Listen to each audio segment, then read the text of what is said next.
ಓಂ ಶ್ರೀ ಗುರುಭ್ಯೋ ನಮಃ. ಫ್ರೆಂಡ್ಸ್, ಎಲ್ಲರಿಗೂ ನಮಸ್ಕಾರ. ಪ್ರಿಯ ಮಿಥುನ ರಾಶಿಯವರೇ, ನೀವು ಈಗ ಈ ಮಾತುಗಳನ್ನು ಕೇಳ್ತಾ ಇದ್ರೆ ಅದು ಆಕಸ್ಮಿಕ ಅಲ್ಲ. ನಿಮ್ಮ ಜೀವನದಲ್ಲಿ ಇತ್ತೀಚೆಗೆ ನಡೀತಿರುವ ಅಸ್ಪಷ್ಟತೆ, ಗೊಂದಲ ಮತ್ತು ನಿರ್ಧಾರ ಮಾಡಲಾಗದ ಸ್ಥಿತಿಗೆ ಒಂದು ಆಳವಾದ ಕಾರಣ ಇದೆ. ನೀವು ಒಂದು ವಿಷಯವನ್ನು ನಿರ್ಧರಿಸುವಷ್ಟರಲ್ಲಿ ಮತ್ತೊಂದು ವಿಚಾರ ತಲೆ ಎತ್ತುತ್ತೆ. ಯಾರ ಮಾತನ್ನು ನಂಬಬೇಕು, ಯಾರಿಂದ ದೂರ ಇರಬೇಕು ಅನ್ನೋ ಒಂದು ಗೊಂದಲ ನಿಮಗೆ ದಿನದಿಂದ ದಿನಕ್ಕೆ ಹೆಚ್ಚಾಗ್ತಾ ಇದೆ. ಅದಕ್ಕೆ ಮುಖ್ಯ ಕಾರಣ ಈ ಸಮಯದಲ್ಲಿ ಬುಧ ಗ್ರಹದ ಅಸ್ಥಿರ ಚಲನೆ ಮತ್ತು ರಾಹುವಿನ ನೆರಳು ನಿಮ್ಮ ರಾಶಿ ಮೇಲೆ ಬಿದ್ದಿರೋದು. ಮಿಥುನ ರಾಶಿಯವರು ಸಹಜವಾಗಿ ಚುರುಕು, ಬುದ್ಧಿವಂತರು, ಮಾತಿನ ಮೂಲಕ ಎಲ್ಲವನ್ನ ನಿಭಾಯಿಸಬಹುದು. ಆದರೆ ಈಗ ಅದೇ ಮಾತು ನಿಮ್ಮ ವಿರುದ್ಧನೇ ತಿರುಗುವ ಸೂಚನೆಗಳು ಕಾಣಿಸ್ತಾ ಇವೆ. ಅದಕ್ಕಾಗಿಯೇ ಜ್ಯೋತಿಷ್ಯ ಶಾಸ್ತ್ರ ಒಂದು ಗಂಭೀರ ಎಚ್ಚರಿಕೆಯನ್ನು ಕೊಡ್ತಾ ಇದೆ. ಮಿಥುನ ರಾಶಿಯವರ 20ರ ತನಕ ಒಂದು ನಿರ್ದಿಷ್ಟ ಸ್ಥಳಕ್ಕೆ ನೀವು ಹೋಗೋದಕ್ಕೆ ಹೋಗಬೇಡಿ.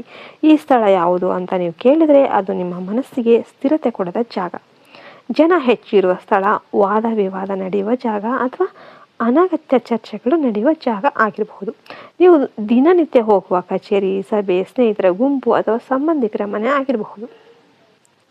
ಇಂಥ ಸಮಯದಲ್ಲಿ ಆ ಜಾಗಕ್ಕೆ ಹೋದರೆ ನಿಮ್ಮ ಮಾತು ತಪ್ಪಾಗಿ ಅರ್ಥ ಆಗಬಹುದು. ನಿಮ್ಮ ಹೇಳಿಕೆಯನ್ನು ಬೇರೆಯವರ ಉದ್ದೇಶಕ್ಕೆ ಬಳಸಿಕೊಳ್ಬೋದು ಮತ್ತು ನೀವು ಹೇಳದ ಮಾತನ್ನು ನಿಮ್ಮ ಮೇಲೆ ಹಾಕುವ ಸಾಧ್ಯತೆ ಇದೆ. ವಿಶೇಷವಾಗಿ ಸಾಮಾಜಿಕ ವಲಯಗಳಲ್ಲಿ ಮಾತಿನ ಮೂಲಕ ಸಮಸ್ಯೆ ಉಂಟಾಗುವ ಯೋಗ ಬಲವಾಗಿದೆ. ನಿಮ್ಮ ಗೌರವಕ್ಕೆ ಧಕ್ಕೆ ತರುವ ಪ್ರಸಂಗಗಳು ಎದುರಾಗಬಹುದು.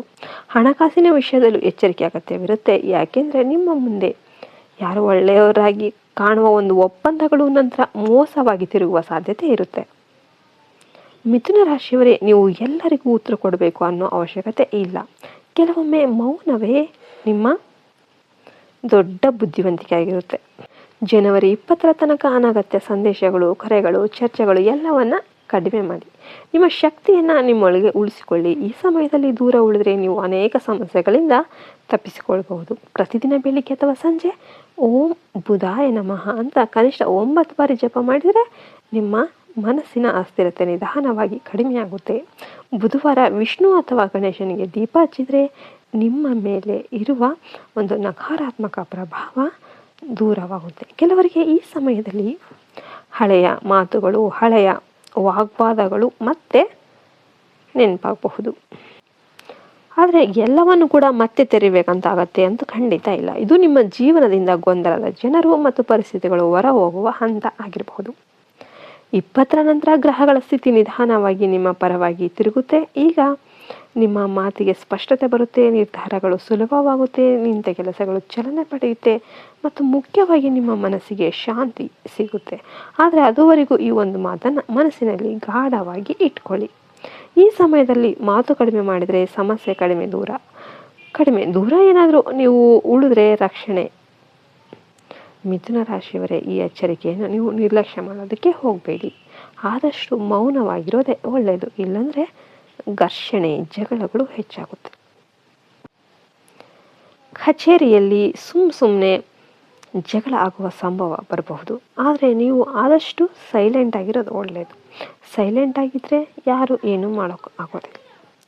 ಮತ್ತು ನಿಮಗೆಲ್ಲ ವಿಡಿಯೋ ಇಷ್ಟ ಆಯಿತು ಅಂತ ನಾನು ಭಾವಿಸ್ತೇನೆ. ಇಷ್ಟ ಆದರೆ ದಯವಿಟ್ಟು ಒಂದು ಲೈಕ್ ಮಾಡಿ, ಶೇರ್ ಮಾಡಿ, ಸಬ್ಸ್ಕ್ರೈಬ್ ಮಾಡಿ ಮತ್ತು ಪಕ್ಕದಲ್ಲಿರುವ ಬೆಲ್ಲೈಕನ್ನ ಪ್ರೆಸ್ ಮಾಡಿ. ಯಾರು ನಮ್ಮ ಚಾನಲ್ ಫಸ್ಟ್ ಟೈಮ್ ನೋಡ್ತಿದ್ರೆ ಅವರು ಸಬ್ಸ್ಕ್ರೈಬ್ ಮಾಡೋದನ್ನು ದಯವಿಟ್ಟು ಮರಿಬೇಡಿ, ಲೈಕ್ ಕೊಡೋದನ್ನು ಮರಿಬೇಡಿ. ನೀವು ಒಂದು ಲೈಕ್ ಕೊಡೋದ್ರಿಂದ ಎಲ್ಲರಿಗೂ ಕೂಡ ಈ ವಿಡಿಯೋ ರೀಚ್ ಆಗುತ್ತೆ. ಮತ್ತು ನಿಮ್ಮದು ಈ ರಾಶಿಯಲ್ಲಿ ಯಾವ ನಕ್ಷತ್ರ ಅಂತ ಕಮೆಂಟ್ ಮಾಡಿ ಮತ್ತು ನೆಚ್ಚಿನ ದೇವರ ಹೆಸರನ್ನು ಕಮೆಂಟ್ ಮಾಡಿ.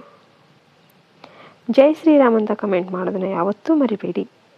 ಮತ್ತೆ ಇನ್ನೊಂದು ವಿಡಿಯೋದಲ್ಲಿ ಸಿಗೋಣ ಅಂತ ಹೇಳ್ತಾ ನಾನು ಈ ವಿಡಿಯೋವನ್ನು ಮುಗಿಸ್ತಾ ಇದ್ದೇನೆ. ಜೈ ಹಿಂದ್, ಜೈ ಭಾರತ್ ಮಾತೆ, ಹರಿ ಓಂ ತತ್ಸತ್. ಸರ್ವೇ ಜನೋ ಸುಖಿನೋ ಭವಂತು.